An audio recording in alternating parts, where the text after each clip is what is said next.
If you have been on the hunt for an affordable internet connection recently, you must have, like I have, heard of Lycamobile. In this video, I dissect for you the good, the bad, and the ugly about Lycamobile.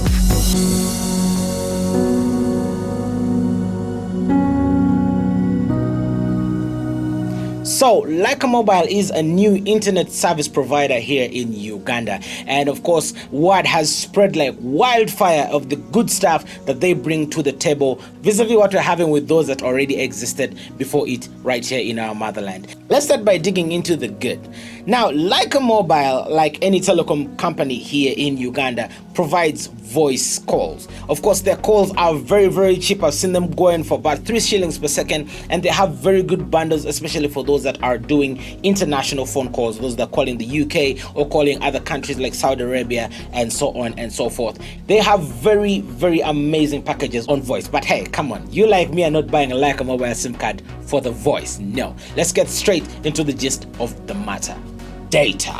On the data front, Lycamobile has surely come to shake up all the giants that we have right here in Uganda. Their data pricing is so far the most aggressive pricing we have seen in a very, very long time on the market. This goes by far to say that Lycamobile Uganda has the cheapest data bundles by far. 20 GB of data will set you back 10,000 shillings under the UG Super bundle, and then 50 GB for 25,000 shillings under the UG Mega bundle. And of course, the one that most people are looking at is the 100 GB package for 30,000 shillings, that is under UG Student, and also 100 GB for 45,000 shillings under the UG Giga bundle packages. Of course, who would not want this in their life? Who would not want to have such affordable data compared to some of our previous providers that look like their data is sponsored by Lacoste?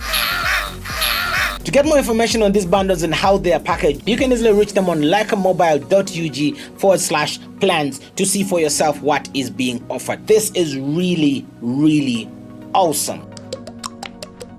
And now we go to the bad. Of course, not everything has got only the positive sides of it. There's always a bit of a negative here and there. And of course, I wouldn't be balanced if I don't bring you both sides of the coin. Due to their very, very good and attractively priced bundles, the demand for Lycamobile SIM cards has shot up the roof. And the problem they're having right now is they are only selling them through one outlet opposite Garden City. Now, of course, we know when so many people want something and there's only one person selling it, this is going to create a lot of traffic. So if you woke up today morning and said you wanted to acquire yourself a Lycamobile SIM card, you are going to have to get to that one retail place and have a waiting time of between 3 to 4 hours, sometimes even 5 hours, waiting to be served just because there is a lot of traffic. This is one of the drawbacks they're having. I'm really hoping they can open up and have a lot more service centers out there so that we can have better and easier access to these awesome SIM cards. Talking about drawbacks under the bad, I have seen so many people complaining online about the internet speeds. Many say that the internet is so slow. Many say that it cannot even stream. But in their defense, let me look at this from an IT man's perspective. Now, if you go and do a speed test on your Lycamobile SIM card, you'll notice that their internet is capped at 2 Mbps. That is for the speed. That's 2 megabits per second per SIM card. So your SIM card will not exceed speeds of 2 megabits per second. Now, many people will say, well, that is usable speed, but how come I am getting less when I run my speed test? I'm getting 0.3, I'm getting 0.5. This way it now comes down to the fact that the data is not dedicated, it's on a shared platform. So roughly, if you're 10 people connected to the same node, you're going to have to share the pipe, hence making your internet slower. And of course, what could also affect your data speed would be the strength of your network. A person who's receiving, let's say, 98% gets better quality than a person receiving 60% in terms of network strength. But this is looking at it from an IT perspective. I look forward to hearing what the Lycamobile engineers come out to tell us are the reasons as to why their network is actually slower than expected.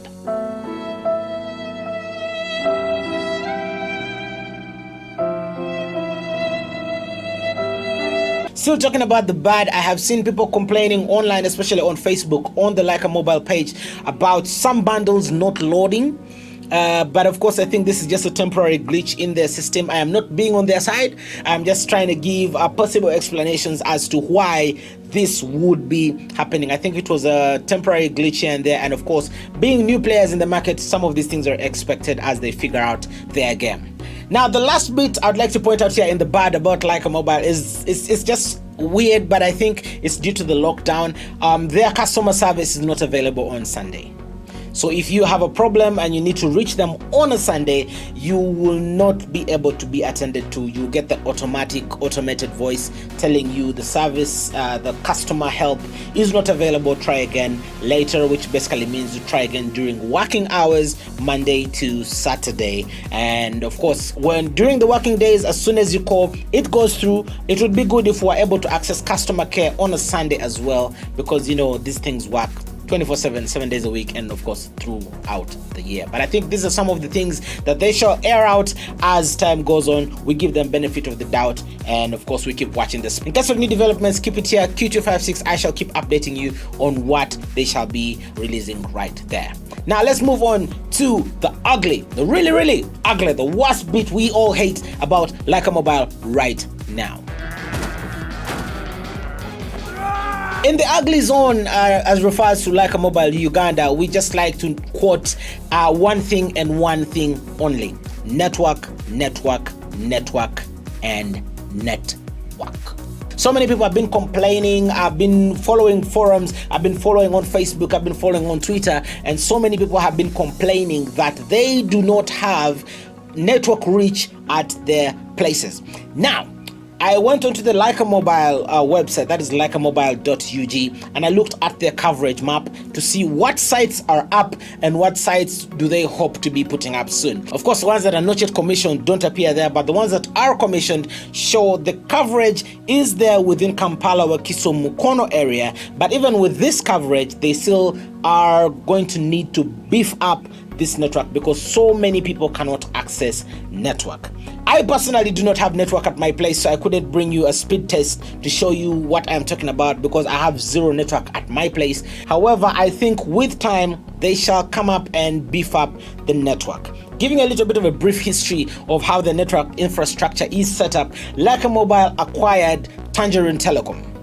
Tangerine Telecom, before it went down, acquired Vodafone. Yes, of course, so Tangerine had their infrastructure. They acquired the Vodafone infrastructure and merged it into one mesh, and now Lyca came and took over that entire infrastructure. Now, mark you, the previous ISPs that I mentioned earlier didn't really have the best of the best coverage. So Lyca is working with what they have to deliver us something that we've not been having in our market, which is the best affordable data. However, I am very sure that as time goes, we give them some time, they're still young, we give them some time, they shall fix all the network issues, and I'm very hopeful that they fix it soon.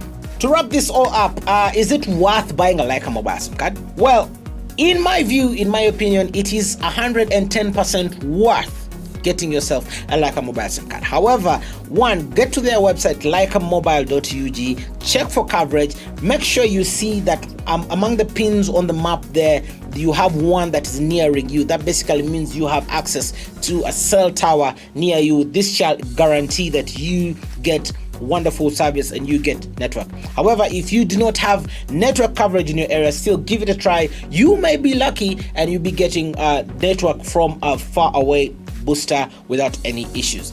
About the speeds, I am very sure Lycamobile shall come out to tell us why the speeds are low and how we can improve them, and I'm very sure they shall be improving them soon. However, I am sure everything shall be smoothened out as time goes on. Time will tell, and let's keep our eyes peeled and see how everything goes. Thank you so much for being part of this episode of Q256. I hope you have hit the subscribe and the like button. Leave a comment for me in the comment section below. Tell me what is your experience with Lycamobile right now in your area, and let's share. Let's see who has coverage, who doesn't have coverage, what is the experience, and let's share some of these things together. Yeah, thank you so much for keeping it here at Q256. See you in the next one.